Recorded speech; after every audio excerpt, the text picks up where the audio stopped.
Thank you so much again for joining us today for LiveBinders webinar. We have 7 participants online right now, and hopefully a few will be coming in a few minutes. The session for today is scheduled for 1 hour. I don't think we may take that long, but if we don't fill up the entire hour, I encourage you to go and try some of the links and resources we will be exploring with you today.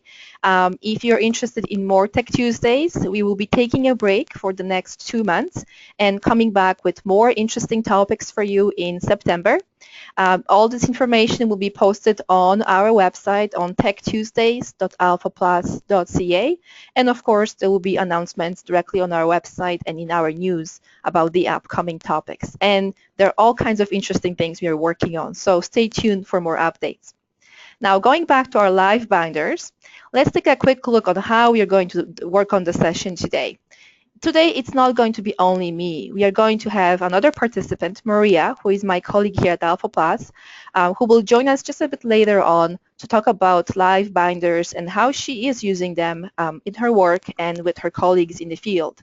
Maria is Information Resources Officer at AlphaPlus, and she has joined some of our sessions before. So thank you, Maria, for joining us, and I will unmute your microphone a bit later when we get to your section. My name is Monica. If you haven't met me before, I have been doing all kinds of webinars with AlphaPlus for a while now. I love using technology and trying how it works and sharing that information with you through webinars, workshops, and presentations.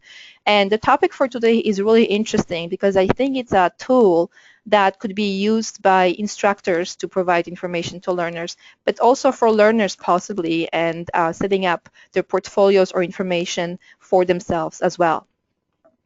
Before we get to the actual LiveBinders, just a quick webinar overview. We will go through some housekeeping items, make sure that you can navigate and know how GoToWebinar works. Then I'll have a few questions for you to make sure we understand if you have used LiveBinders before. Then we are actually going to explore LiveBinders and take a look at some examples. We are going to share with you some links and resources that you can use after the webinar. And of course, we'll have to ask you for your feedback to make sure that we gather your comments and thoughts and suggestions on this webinar and on future webinars. So when it comes to housekeeping tips, some of you who have used GoToWebinar with us before are very familiar with this tool. If you're fairly new, just a few reminders. In the main section on the left, you're going to have the webinar viewer where you can see our slides and presentation. On the right side, you have a control panel, and that control panel will show you who else is in the session with you, lets you control your audio settings. Some of you are just using the microphone so you can hear the session for today. And of course, you have a question box where you can type comments and questions for us as presenters. There's one more thing that I want to remind you that during this session, your microphones are muted. And if you would like to speak, there will be an option for you to raise a hand and participate in that way. There will be a tiny hand icon for you to use. Or just use the question box. That's the one that's used the most. That way I will be able to see your comments and your feedback and follow up during the presentation. Just so you know, questions cannot be seen by other participants. That's why I have to repeat them during the session. So now, I need to know a bit more about you and if you are using the LiveBinders or binders overall. So what I'm going to do is I'm going to launch a poll. And that poll is going to ask if you actually use binders, any kind of binders or folders in your program. It could be for organizing files, for organizing all kinds of information. Just select yes or no, and we'll see if that's something you're using on a regular basis, occasionally, just yes or no.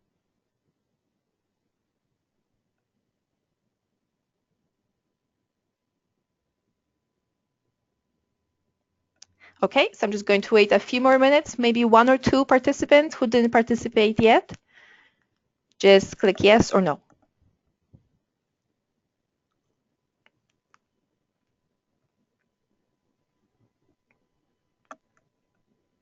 Okay, so I'm going to close the questions for now, and I'm going to share with you the results. what you're going to see that many of you are using the binders, paper binders, those ones with those big rings that sometimes we have that can be very heavy. But I can see that 33% of you are saying no, you're actually not using them. And it could be because you may have switched to online content, or it's just not something that works for you. So that's good to know for us as well as we are presenting and talking about binders as well. Now there's another question I have, and that will be mostly for those of you who are actually using the binders. What I would like to know is how do you use them exactly? What do you use them for? There isn't that many choices. One is just mostly to organize training documents or to organize administrative documents, all of the above. Can you give me some indication what would you use a binder, paper binder in your program for?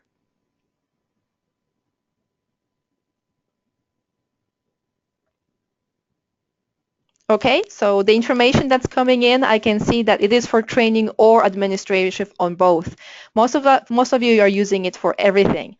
Some of you just for administration, but most of it is for training, administration, files, activities, maybe learner information, all kind of information that sometimes you need to organize in a specific way. So I'm going to close the results and show you what information we were able to gather through that question. And as you can see, it is a lot of kinds of resources, training, administration, potentially many more kinds of uses as well. But the reason I'm asking this question is that if you are using a print binder that's sitting on your shelf, the LiveBinder topic may be very interesting to you because we would like to show you a tool that is available online that may allow you to organize some of the information that you print right now directly online and present it in a way that is easy for you and potentially your learners to access as well. So the last question I have for you, I know quite a bit of questions at the beginning, but that just helps us when we start the presentation. This one is very quick. Do you actually have a LiveBinders account? So the topic we are discussing today, do you have an account already? Or is this something you may be considering and that's why you joined the session? Yes or no question for you.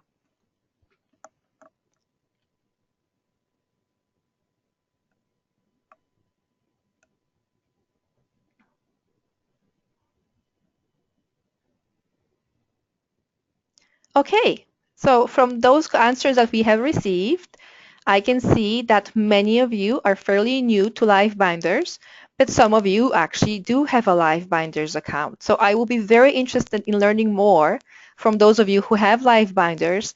If you will later on, maybe in our question box, if you would share how are you using LiveBinder? Did you just set up an account and you haven't tested it yet?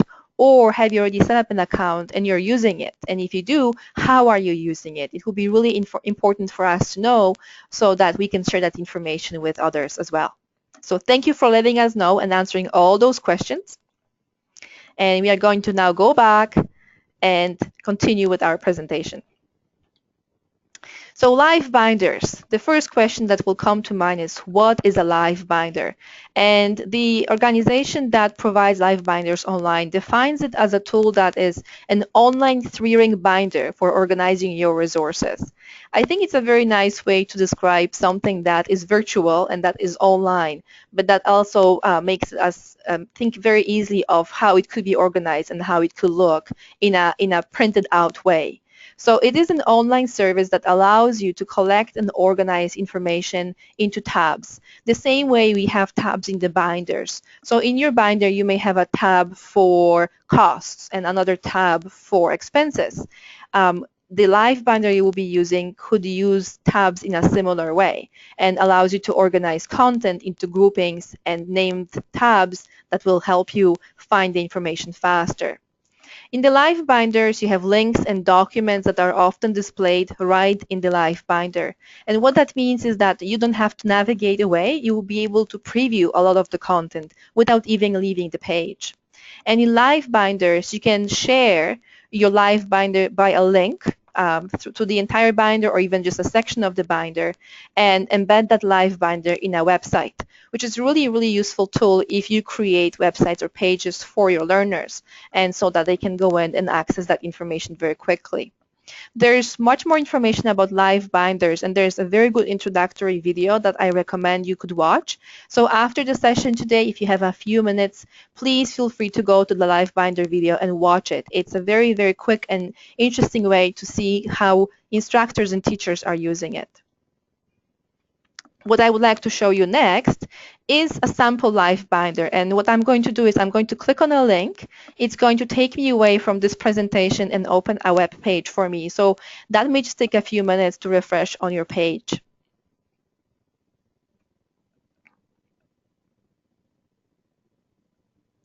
So just like that, by clicking on our website link, I was taken from my presentation into a web page with LiveBinder in it.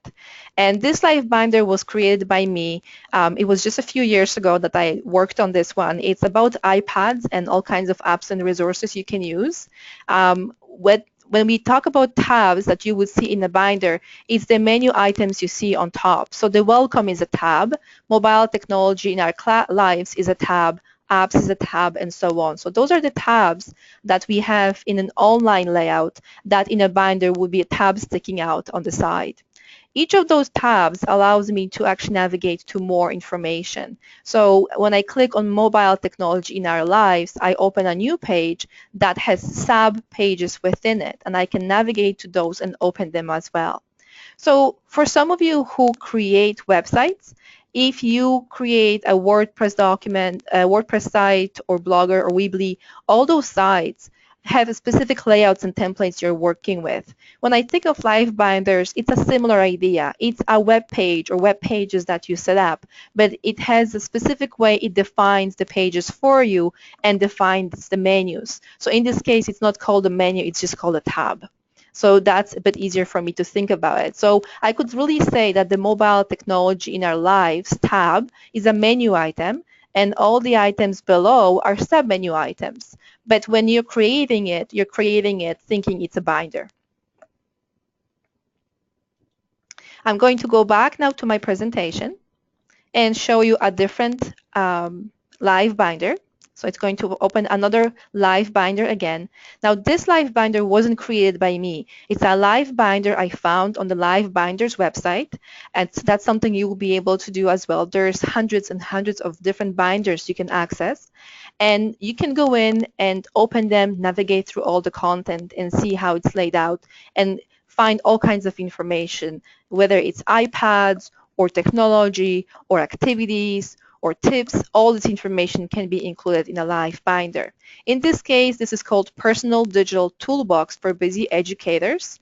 And the menu, as I called it, or the tabs are not on top anymore. They're actually on the left side. In the LiveBinder settings, you can switch that. You can change the view from having the tabs on the top to having them on the left or on the right, or even organized in a slightly different way. And we'll show you later on how to do that as well. But I just wanted to show you very quick looks at some of the LiveBinders so you get an idea of what it looks like before we even talk about that tool in more detail. Going back to my slides, let's continue a bit more and let you know that there's a few things I would like you to remember when we continue. And one of the things that's really interesting about LiveBinders is that you can create a public or a private account.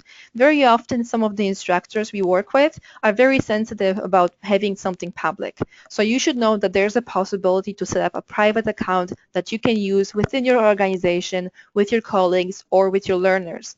However, when you set up a LiveBinder that is free, there's a change in the way LiveBinder service protects your files and services with free accounts. So I'm including a link to more information about document security. Basically, what it comes down to is that if you have a free account that you set up as private, it doesn't mean that your documents are private. To keep them private, LiveBinders asks you to actually sign up for an account and pay for it. It's not very expensive. It's less than $10 a month. I actually can't remember the price. We'll get to it next. But you should know that before you consider public or private accounts and you're using a free LiveBinder account when you set up. You should also know that LiveBinders has various apps available for the phones, tablets, for different browsers that you can set up and use as you're using LiveBinder. And one of the very interesting things with the service is that you can have students sign up for LiveBinder account using your own email. Very interesting, and it took me a while to figure out why this is actually happening. And I quickly learned that a lot of primary and secondary school instructors are signing up for LiveBinders, and some of the learners may not have emails yet. So what the system is saying, okay, if your student doesn't have an email, that's fine. They can use the teacher's email to create an account and log in. And access the information. And if they forget the password, we'll set the reminder for the teacher to help the student with the password again. So it's just a way to use it that way. As an adult, some of your learners may have email accounts and will be very quick for them to set up LiveBinder account, but you should know that there is that option available. And just to show you how it is done, when you go to a sign up page, you can select if it's a student sign up. And if you say yes, the system will ask for username and then for the teacher's email address. And then you set the password and you're done. So your learners, if they don't have email accounts, could use this setup to set up their own LiveBinder accounts. Now, going down to pricing, I was wrong. It's $8 a month per user if you actually purchase a basic account. But Maria and I, we both are still using free accounts. We didn't exceed any limits. It's plenty for us. But again, be careful if you're keeping your LiveBinder private and you're sharing sensitive documents. What I mean by that is you could set up a LiveBinder for a board meeting and you could be sharing finances. So if you're worried about the access to those documents, the free account may not be the best option to do that. So thinking about LiveBinders and how they can be used, there's many different possibilities. So it could be used for anything. When you think about the binders you use right now, the paper binders I was asking you about, how do you use them right now? Could that content be set up and accessible online in some way? And many people that we talk to and the information we found online shows that LiveBinders is often used for handbooks, orientation guides, and for training. It can be used for presentations instead of handouts. And I should mention that just 2 hours ago, my colleague Guylaine delivered LiveBinders webinar in French, and she did the presentation directly in LiveBinder. She didn't have a presentation the way I have through PowerPoint. She went directly into LiveBinder and navigated through the session right that way. You can also set up lessons and activities for all learners in your class or customize specific binders for specific learners you're working with. You can use it for projects and homework assignments, e-portfolios, whether it's for you as instructor or for your learners. You can set up LiveBinders for conferences and meetings, as well as for board packages. So there's many different ways you can use LiveBinders. And what I would like to do next is to navigate to the next page and bring in Maria, who has started using LiveBinders for a while now, and have her talk about how she's using LiveBinder. Maria, can we unmute your microphone, and would you like to share how are you using your LiveBinder? Okay, I believe I'm unmuted. Yes. Can you confirm that, Monica? Yes, everything works. Hi, everybody. That's good. I should just tell you that I think this is one of my favorite tools, LiveBinder. And full disclosure here, I suspect that some of my love of LiveBinder is from my library background. I like the way that you can organize things in here simply, but you can label them to your heart's content, and it's very easy to use. And I also think that LiveBinders had me when I first found it, when they described themselves as an online 3-ring binder, because there are a few things in life I like better than a nice big fat 3-ring binder, but they get heavier and heavier. So I wanted to show you a couple of examples of LiveBinders that I've created. I use one for myself when I find sites that I want to recommend to people or to work with. I have a LiveBinder of my own, but these are LiveBinders that I've created for programs. This one is called Info Literacy.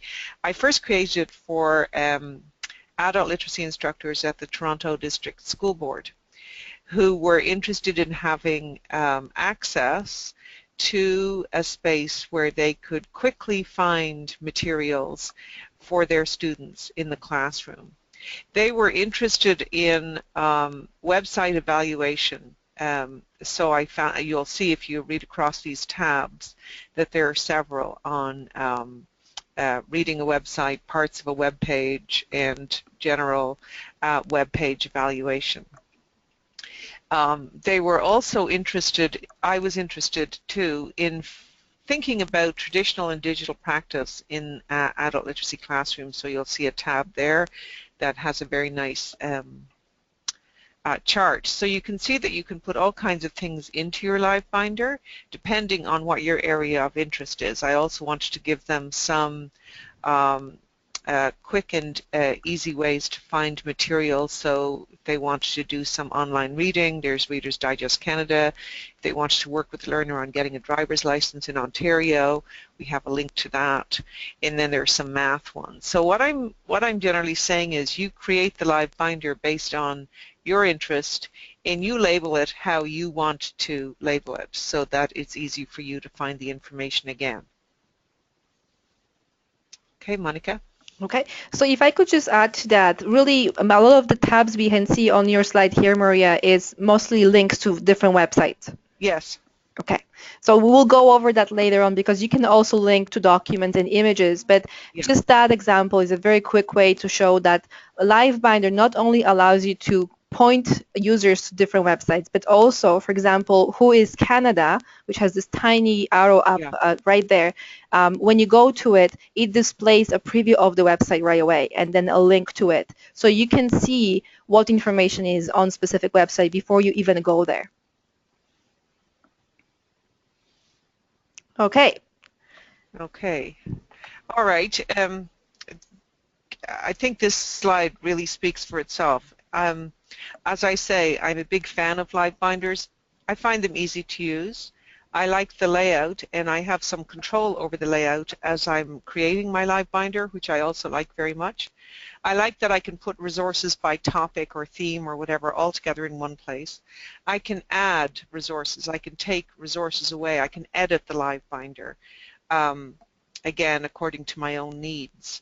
And I can share that LiveBinder with colleagues. So, for example, on the slide before, when we saw the LiveBinder I created for the TDSB program, I shared that with the practitioners. So that means that they have access, I have access. You can give editing privileges to people once you create the binder so they can make changes. I mean, it's got a lot of application, I think, for educators. And I like this this cartoon because I think we all have to go away and try it to see what works for us and how it works. This is another LiveBinder that I created when I was working with LAMP, the literacy program. And I particularly wanted to show you this one because you can see you can embed a video. This is a short video called ICT is not the goal. And so you can put a video right into your LiveBinder and it will play right in it. And again, you'll see the tabs here and the sub-tabs. These are the topics that the practitioners at that program were keen to know about. And you can see there's a problem right here, of course. These are the things that they were interested in. Now, I'll tell you about this particular LiveBinder. It's in use currently by the instructors in that program. They have shared it with the volunteer tutors. And they are adding to it, and they are using it as a resource for right across their program. And they have found it to be a very useful tool for them. They can put things in, take things out, label things differently, use it for training and orientation, use it for instruction, use it right across the program.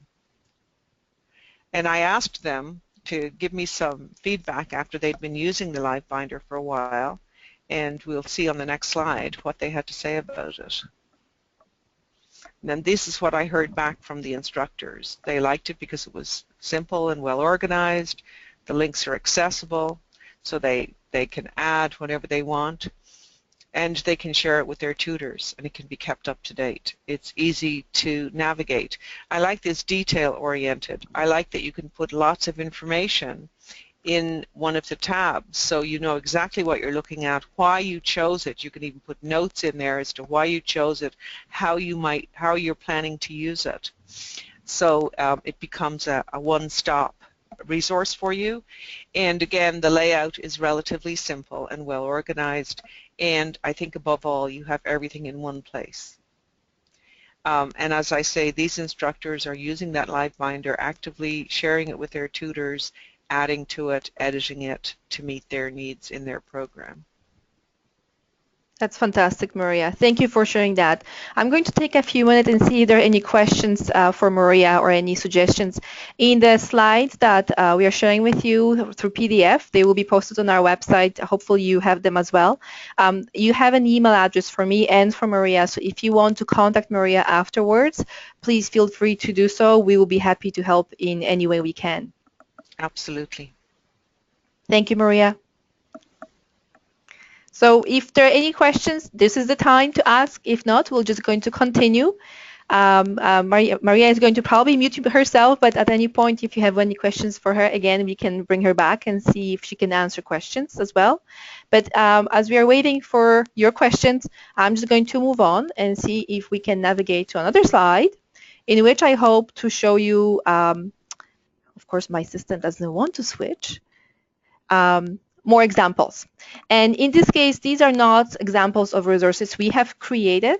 What I did is I looked at LiveBinders to see what other users are creating. And in LiveBinders, when you make your LiveBinder public, other people can find it and then they can use it in any way they would like to use it. So it's something to consider as well.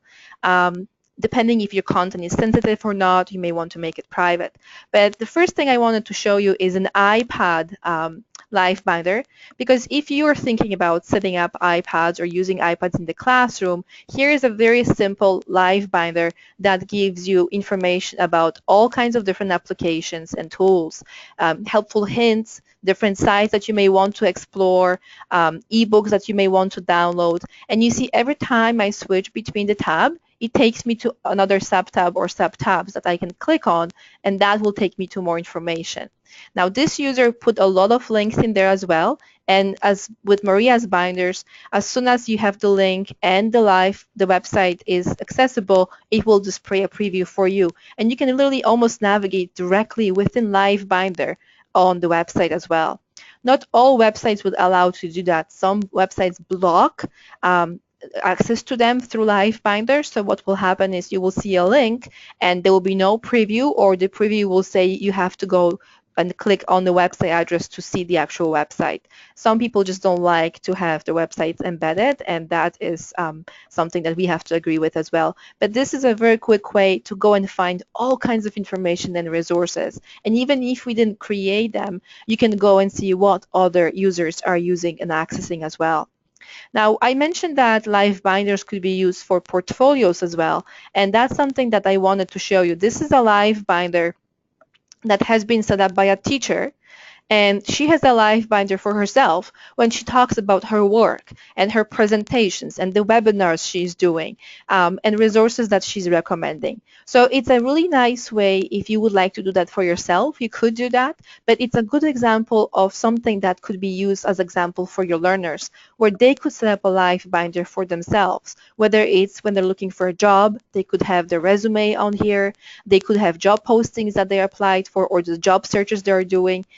They could be using it in many different ways. So LiveBinder has many different purposes. It's the same thing as if the student had a binder with all their research work on possible jobs, applications they submitted, their resume. That could also be placed in a binder, but it could be just done online.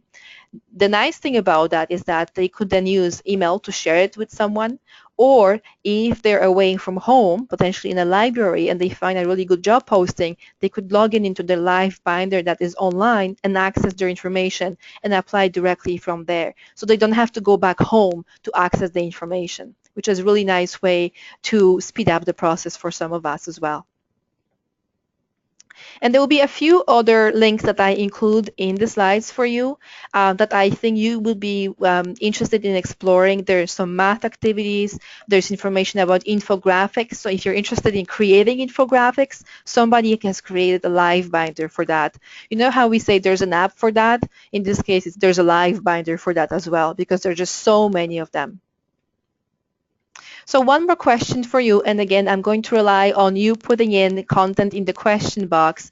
How would you use it? Looking at examples that we showed you so far, some of the discussion we had with Maria about how she has been using LiveBinders to share resources. When you think about yourself and the work you are doing, how would you use it? Any ideas, any suggestions? How would you set up a LiveBinder for yourself or your program? Please use the question box to let us know.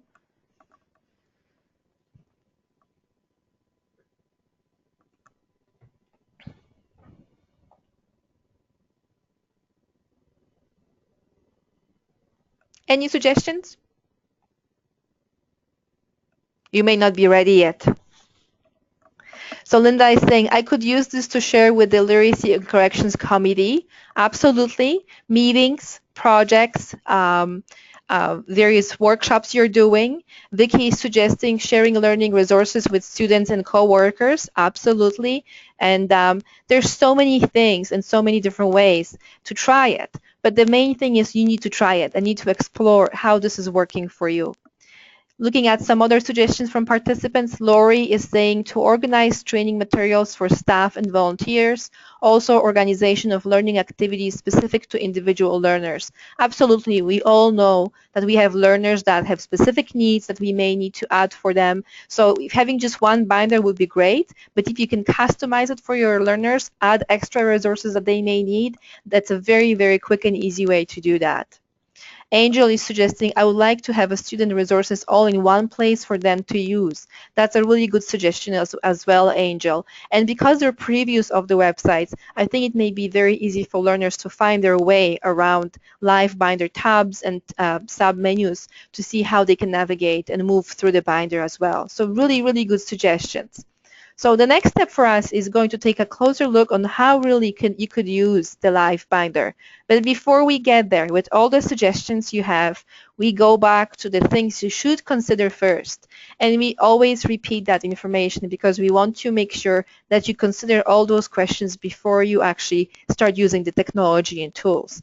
And the question will be, what's the purpose? Who is the audience for your LiveBinder? What content will I be posting in it? Who will manage and update it? Where will I promote it? What do I expect to achieve? And will my learners have access to it? In many cases with LiveBinder, you can say yes to many of them. But before you set up any of the tools such as LiveBinder, those are the questions to ask, because very often we forget. We go ahead and we set all this up thinking it's going to work. And sometimes it does and it's great, but sometimes it doesn't.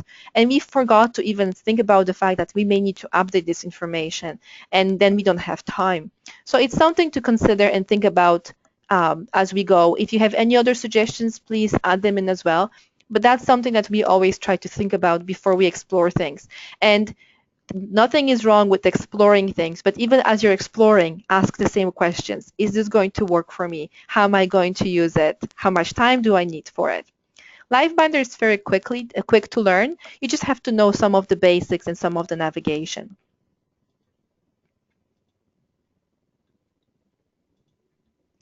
So we're going to get a bit technical, and as with many of our webinars, you're looking at a presentation that is a PowerPoint.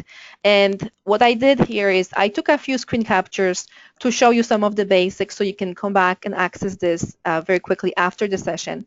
And then some of the things we will do live after we go through some of the navigation. So bear with me. I'm just going to give you a few screen captures first, and then we'll go for a live trial. We're going to set up a new LiveBinder or update a LiveBinder that already exists and learn some of the features in a live account.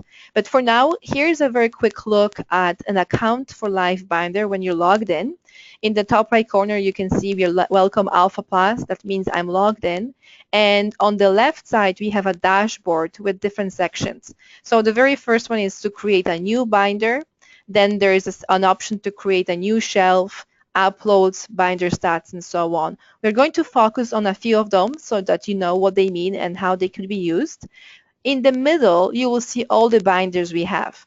And what's interesting and I want to point out is that if you look closely, you're going to see that there's one or two binders that are in French, because LiveBinders allows you to switch languages. So you could have English and French resources in one account, which is really fantastic. So our colleague Guylaine, who presented the French binders earlier today, she used the same account, but she has the French binders in it.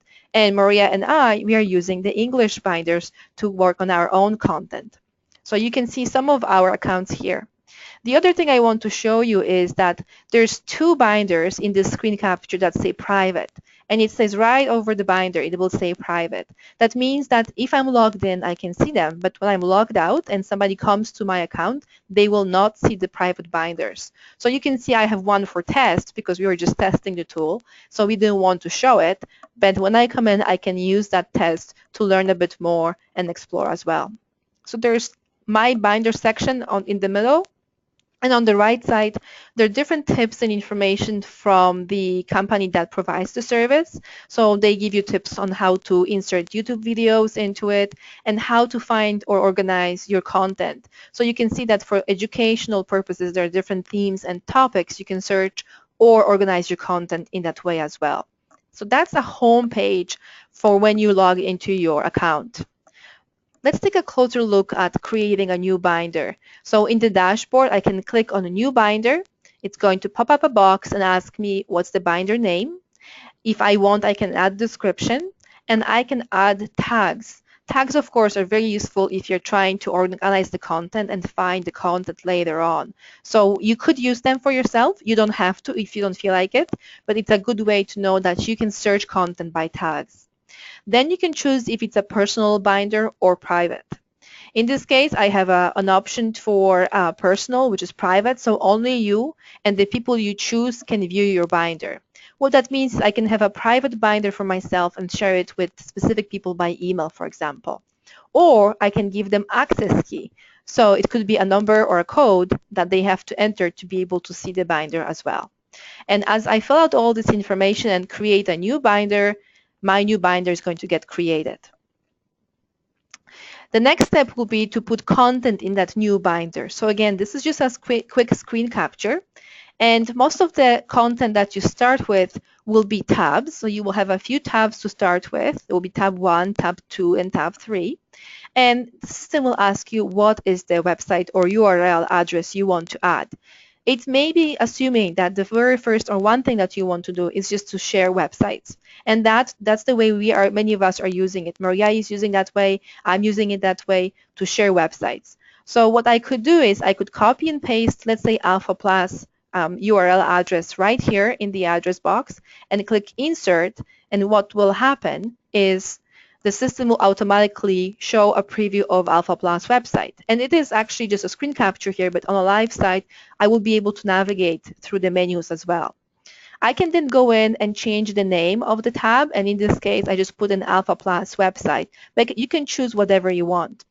And as you start adding those tabs, you can also decide that you may want to create a sub-tab. I call them sub-menus. It's a bit easier to think that way. And those will be showing below the main tab. And that's how you create navigation in your LiveBinder. Now notice that there's many more different tools here on top on the left. So that's options for me to move the tab, put the tabs at the bottom, add different content, do settings, and then save and undo. So as you navigate and try your new LiveBinders, this is just getting a bit of getting used to when you have to know that many of your functionality or content you're working with is those tiny pluses and boxes in the top left corner. There's other options as well that you'll be able to choose, which is sharing. So you'll be able to share your binder. You can add other content, choose viewing options, and so on. We'll take a look at all those when we go to the LiveBinder. The one more thing I want to make sure that you remember is that when we looked at the menu options for LiveBinders, there's a section for content. So not only links, you can also add other types of content. And it will ask you, okay, if you want to add the content to which tab, in this case, it's tab 1. It's the very first one I had. But the type of content changes. It could be text, it could be a website, it could be a document I want to upload. I could also take content from YouTube, or if I have a Dropbox, I could bring content from Dropbox as well. So more options than just basic URL. And if you drill down even further, if I clicked on text, I get templates and I can choose the layout I want to use. So I can just say, okay, just show some video or picture, or show title and a picture, for example, or show title, some text, and some picture. So all those options allow you to lay out your pages in specific ways. And in many of our cases, we didn't even go that far. We just used the link and the system provided a preview, but it doesn't mean you can't go further and actually create more specialized or more detailed content. If I chose the text and media option, for example, I could have text on the left and picture on the right. And it's fairly easy to do. You will have all the layout there. You just type in the content, bring in the image. However, there's a lot of different things you should remember as well. There's an option for settings. And in the settings, you can choose the tabs. Remember how we were looking at Maria's and my binder and those tabs were on top? What's interesting here with the layout is that you can change that. You can have the tabs on top the way we had them laid out, but you can also move them to the left and right as you're setting up your account. So this actually may change the layout a bit and the way your pages look. It's all done through settings. Just a quick word about shelves, because it's one of the very interesting things that I found about LiveBinder that I liked. Shelf is basically a grouping of binders. And what that means is that I can have a shelf for albums in French. So for example, I took the binders that my colleague Guylaine created and I created a shelf with albums for French only. So if I go to that shelf, only the 2 French binders will show up. Or I can create a binder with iPads and apps, which I have, and I can add resources to it. Or the last one I have is Maria's binders. And this is the interesting part. Maria's binders were not created with AlphaPlus account. I was able to go out and find Maria's account as a separate feature. It just sits there in the public binders, found it, and created a shelf where I can point my account to find Maria's binders and display them. So even if you're not the owner of a specific binder, you can still save them in a shelf so you can quickly access binders. So as you go and explore different LiveBinders that exist in the LiveBinder services, there are many, many, many of them, you can bring some of them in and save in your account as shortcuts through your shelf so you can access them later on. Very, very neat feature. The last thing I wanted to show you is that there's a bookmarking tool that you can use. You can install it on your browser. And when you're browsing for specific tools and resources, if you like something, you can click on it and it will save it in your LiveBinder. So there's more information on that in the link I'm providing to you. You can use that link later on and access it to see if you want to install the LiveBinder bookmarklet tool directly in your browser. The last thing is uploads. When I was using the LiveBinder for a while, I actually thought that there's no way to insert images and files directly into LiveBinder.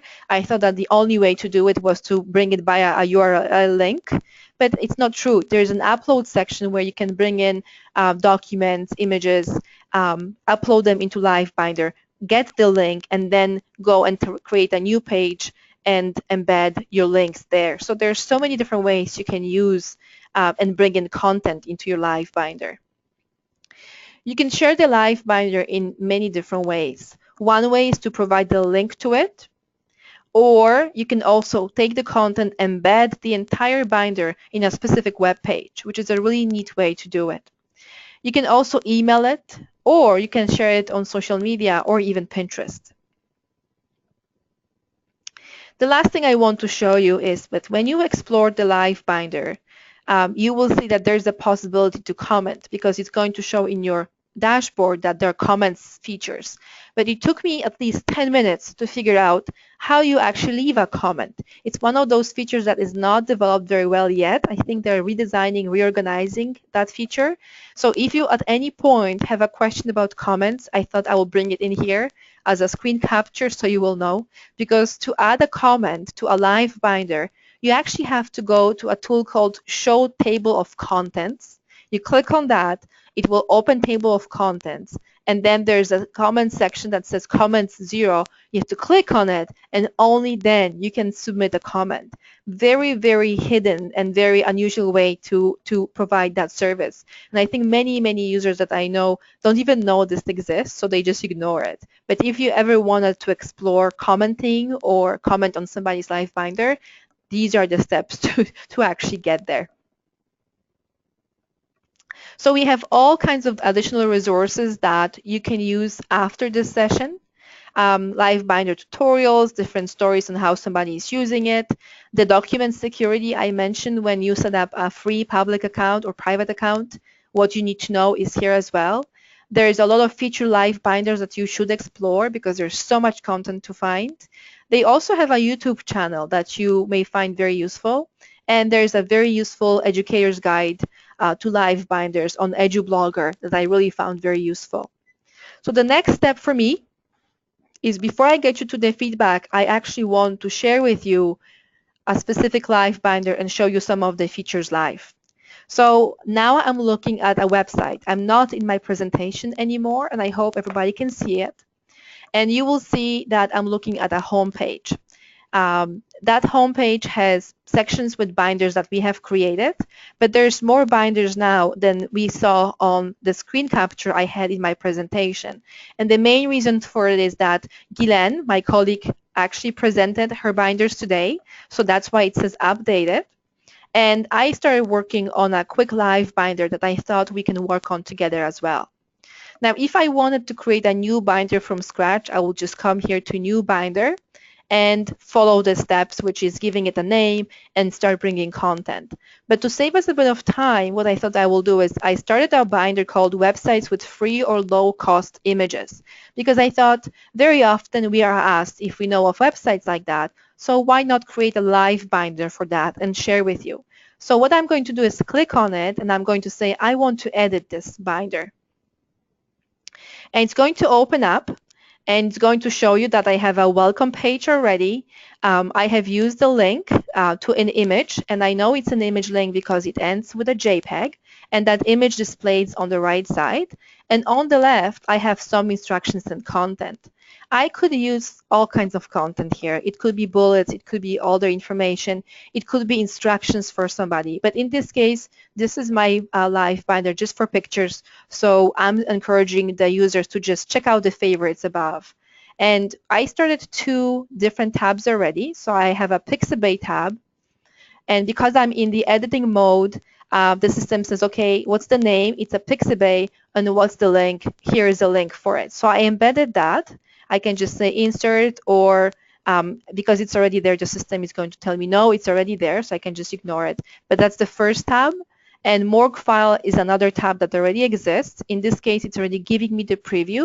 The Pixabay, for some reason, didn't want to load, but morgue file is loading. So you can see the preview of the website as well. Now, what I'm going to do is say, okay, let's add another tab. I'll go to the top right corner and say Add Tab. And you will see the system automatically opens a new tab for me, calls it a new tab, and says, what's the address?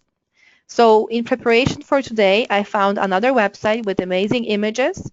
I'm just going to go to the address. I'm just going to take the beginning of it, copy it, come back to my binder, and paste it in the URL. And I'm going to say Insert. As you can see, the system automatically is giving me a preview of the website. And if I want, I can change the name of that tab and say Pix for Learning is the name of the site. And that's it. My tab is ready. I can create another tab. And I have one more website that I would like to add. This one is a bit more complicated because it has more information, but I thought, why not? Let's try it. I'm going to put in the link again, insert, and there it is. Insert the preview right away. In this case, this website recommends other websites with images, but there are so many of them that I just thought I'll put the whole thing together. And again, I can change the name of the tab for Free Images from Center for Education, for example. If I wanted to create a tab that was sort of like a main menu but had more different options below, I will just click on Subtab, and it will create more options for me where I can embed other websites for users as well.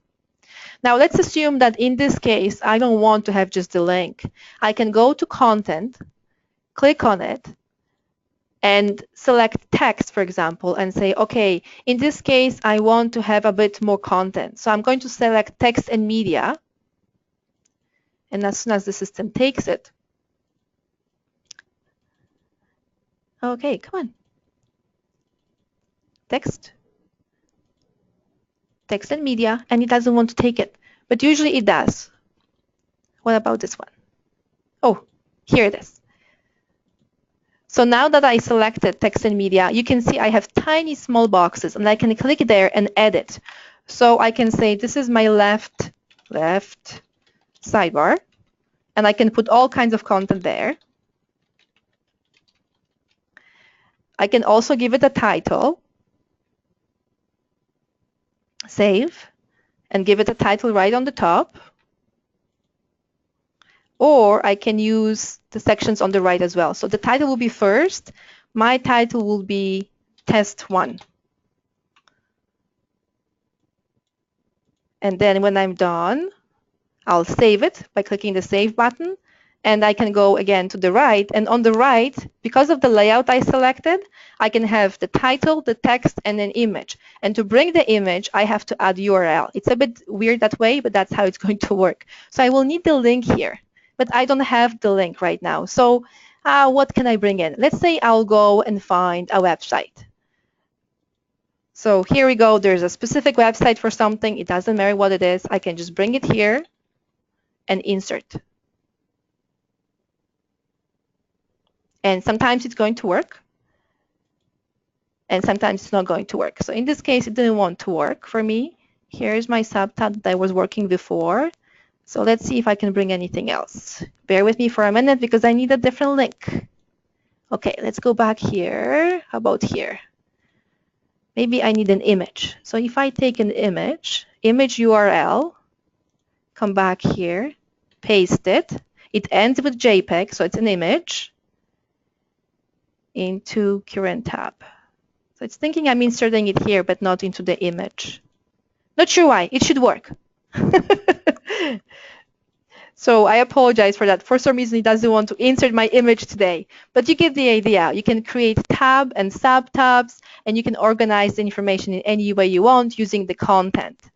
Now, if I wanted to finish this and share it with different users, I just click on top, and there's an option for me to share it via link or embed. And the system will give me the link right away, or it will give me the code that I can use to embed into a website. I could also do an email or social media, even Google Plus if I would want to. Now, when it comes to viewing, I mentioned that you can change the way the tabs are set up. So in this case, right now I have them on stack tabs, but I can say, no, I want the tabs to be on the left, and the system puts them in right on the left side. And if I want to change back again, I can go back to this eye icon, and I can move them to the right side if I want. Or again, I can bring them back up to the top. So there's many different ways that users could view the entire LiveBinder as well. Going back to those tiny icons on the top, you will see we have a home, and that will take us back to all the binders I worked on, and that's all my binders I have in the account. The featured section is fantastic, and that's where I encourage you to go because that's where you will find binders from other users. And you can see different topics, different information, who developed them. And if you find something you're interested in, you can literally just click on it and open it up. So let's think of one that we can test. Teacher copy, digital making, explore and discover resources for making new products on the web. Maybe not that one, but teacher copy, simulation binder, maybe not that one. Instructional shifts in literacy. How about this one? So if I click on it, it opens right for me, even though it's not my binder, but I can go in and see. And you can see this one has a tab and sub-tabs that I can analyze and review as well. So I can open them up. they will give me the information. And in this case, some of those are documents. This is a PDF. So when you go back and explore your LiveBinders, just play with it. Find out different options, see what everything is, how it works. Your dashboard never changes, always stays the same. It just takes a bit of time to get used to the tools that you get. Start with the links first, and if you want to be more adventurous, try the content layout with different options. You saw me struggle a bit today with putting in the image there. Usually it works, and it's very quick to do as well. Do I have any questions?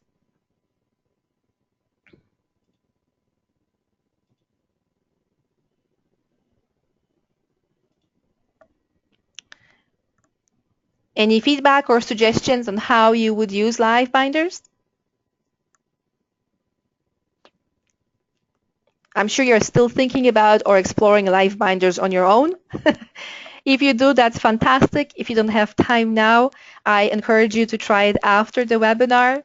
And what I'm going to do next is I'm going to come back to my slides and take you to the last one where you see we have a feedback that I will need to ask you to fill out for us to let us know how did you feel about this topic and the content we covered with you today. I'll see if I can put that in the chat for you. Just bear with me for 1 minute. We need to add it here for you. Maria, any suggestions from you? Any feedback? Well, I mean, if I wasn't already totally hooked on LiveBinders, I would be at the end of your presentation, Monica. Oh. And I wish I'd attended your presentation before I tried to teach myself how to use LiveBinder, because it took me a while, but I've got it down now. I would just encourage everybody to take a little time and go explore the resources that Monica has made available to us.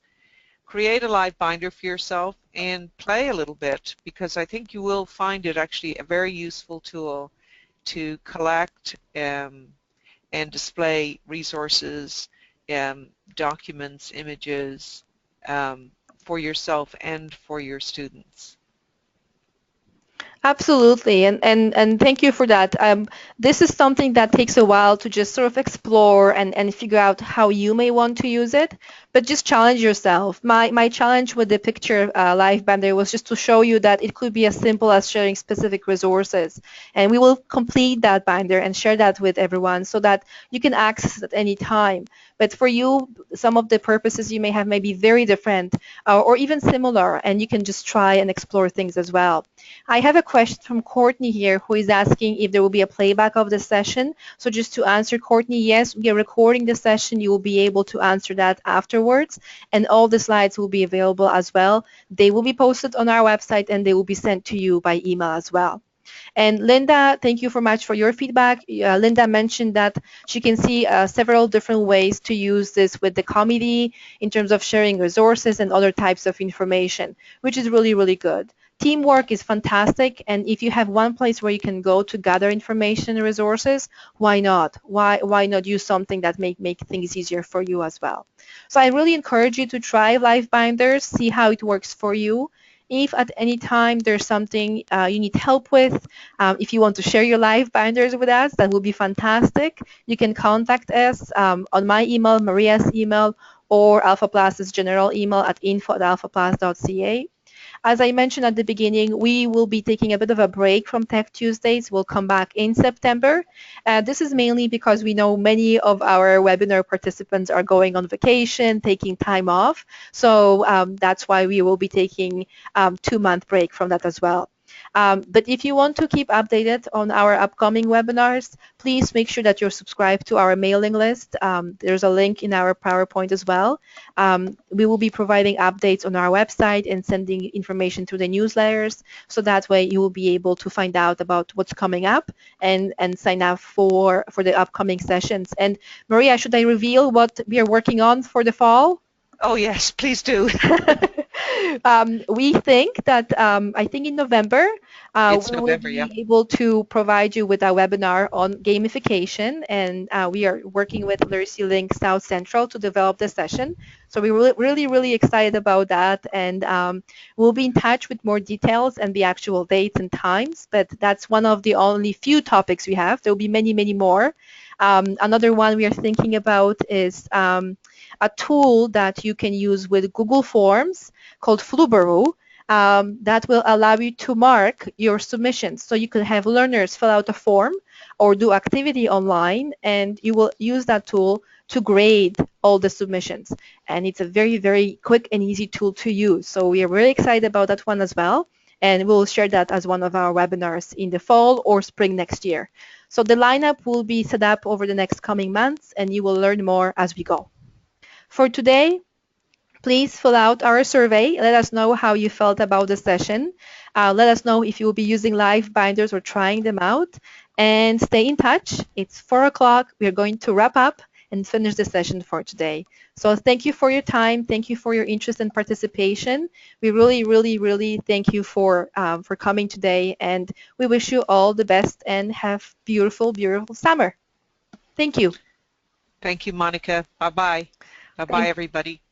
Thanks, everyone. So I'm going to stay on the line just in case you have more questions or feedback, but please feel free to just log off or close the session. That's just going to finish it for you. I will be here to answer and help out in any way I can. Oh, Linda, I'm really glad to hear that this is going to work well for you.